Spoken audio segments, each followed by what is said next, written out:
It's a good morning from Vancouver, Washington. Cloudy but beautiful day. And woke up this morning and I felt the need again to share some thoughts. First thing I heard this morning is the executive branch of the United States government is doing a revenge tour. A lot of people can argue whatever they want, and that's fine, but I'm here to tell you, fascism is alive and well in the United States of America. And indicators on the economy, and this is all my opinion, you can actually take the small amount of time it does to verify some of this stuff, but the economy is about ready to take a turn, in my opinion. Home builder stock is starting to fall. Homes are on the market longer, reducing their value and pricing. HUD is keeping hold of houses longer to create an artificial strain on affordable housing, which increases the rents. That's socialism, corporate socialism. So for all you people who don't like socialism and didn't have the time to look it up the other day when I asked you to, we in Americans think corporate socialism is okay, but for some reason, if we do anything to help everybody, that's wrong. So that's just a lot of hyperbole that don't matter. But I'm really concerned now. Fascism is alive and well. My prediction: when the economy turns, then people will start caring again. I have a nonprofit, and I am not speaking on behalf of my nonprofit. Let me make this perfectly clear. I am speaking on my own belief as a U.S. citizen with the freedom of speech. When the economy turns, like the Republicans tore it apart back in 2008, all of these people who forget about that will be in more destitute than they are today. And then Trump will naturally start blaming the Democrats, Jewish people, Mexicans. Anyway, he will create an even further divide that's already going on. And the reason I say this is because all you have to do to see what's going on today is to look what happened in 1930 to 40 Germany. There are so many tangible things that one could connect one to the other. There's an old saying, he who fails to understand and to know history is doomed to repeat it. And one thing I always heard is, how can the German people back in those days stand by idly and allow Hitler to do what he did? Well, the news is we're watching it right now. If you disenfranchise 100 million people, 1/3 of the country, that's a big chunk of the country that just don't care. So, and then you brainwash another significant part and convince them that you are the almighty leader. It just leaves a few political folks that are against you. And those are the people that he will create war against. He will start putting into camps. So I do predict that, and I'm being serious. All you have to do is look at a little bit of history. Hitler, 1930 to 1940. It's happening right now.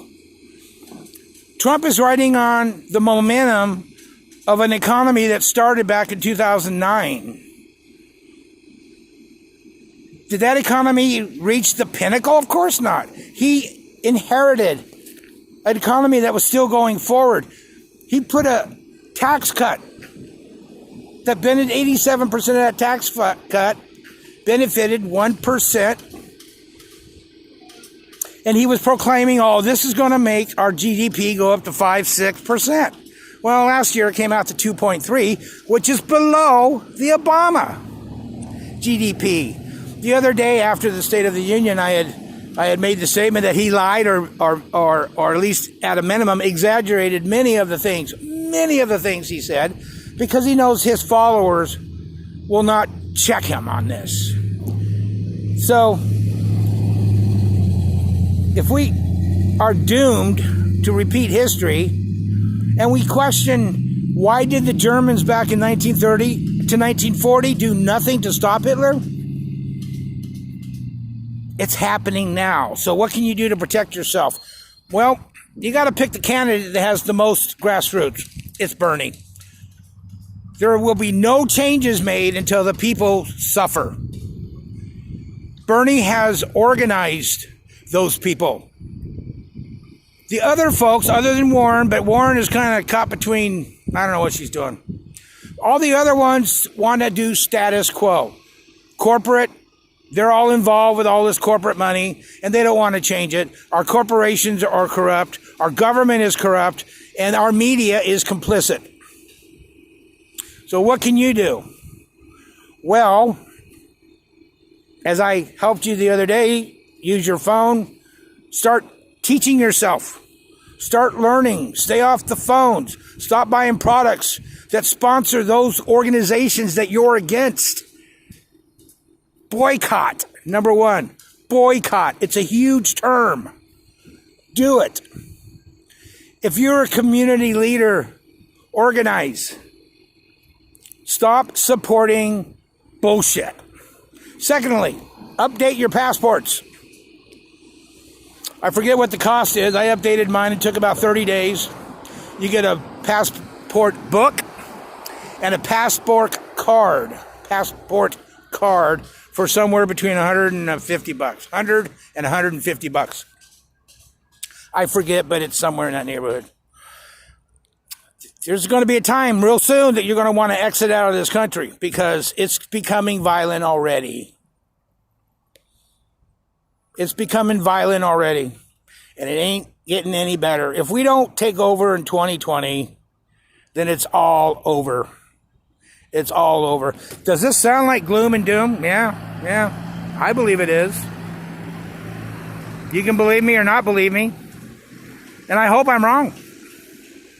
But the signs, if you look at a little bit of history, it's being rewritten, and instead of Nazi, it's the hat, whatever the hat is. Make America Great Again, MAGA hat. That is the new swastika. Now, I know you all think it's just as simple as just a hat. But even the Nazis didn't have a hat. They just had a symbol. So, some of you are going to think I'm full of crap, which is fine. I understand that. But some of you know that I'm not full of crap. So, I've given you some things to think about. Update your passports. Find a place to be when this country converts from a republic to a fascist state. And we're on our way. We are on our way. And in 30 to 50 years from now, the world's going to say, but how could they just stand by and let that happen? Well, you're watching it. You are the front row seat at the 50-yard line, and you're rooting. Yay, team, go. And you don't even realize it. So, I know that was a rant, but I must say I'm very concerned with what's going on. So, with those thoughts, please go forward and have a wonderful day.